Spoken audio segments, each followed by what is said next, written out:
the great emperor of Bharata, Santanu. In his lifetime, he conquered all the nations on earth and made his kingdom the center of all the world.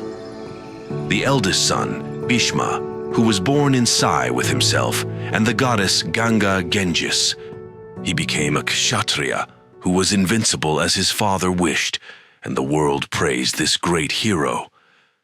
There was no doubt in the minds of the world that he would be the next emperor of Hastinapura, but the noble crown prince suddenly left everything behind. Satyavati knew that all of this was due to the selfish desires of her father, Anganu, but she also couldn't resist the desire to possess Santanu, who was captivated by her. Years later, when Santanu died and Satyavati's sons ascended to the throne, both died young without children. After the death of her husband and sons, Satyavati blames herself and regrets it. When she asked Bhishma for the legitimacy of the royal family, she asked Bhishma to sleep with her 2 widowed daughters-in-law, but Bhishma refused and urged her to call her eldest son, the great sage Vyasadeva.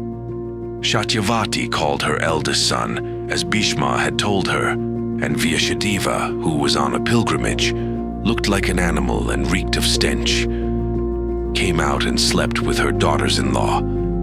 Ambika and Ambalika slept with Vilashadiya, as Satyavati had named her, but Ambika closed her eyes in fear, and as a result of his encounter, blind Dhritarashtra was born to Ambalika, who was blind but pale with fear, and gave birth to a child named Pandu, the Pale One.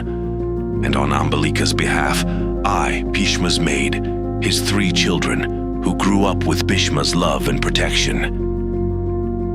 And finally, on behalf of his blind brother Dhritarashtra, Pandu ascended to the throne and rebuilt the great empire established by the former glorious emperor Santanu. One day, on the hunting ground, Pandu turned into a deer and killed Brahmin Kindaman, who was making love to his wife by mistake, and spat the curse that you too will die at the moment of pleasure. Because you killed me while I was indulging in pleasure and ascended to heaven. Pandu blames himself for his sins, and like Bhishma, takes a vow of eternal celibacy, leaves everything to his brother Dhritarashtra, and goes on a path of penance. His 2 wives, Kunti and Madhuri,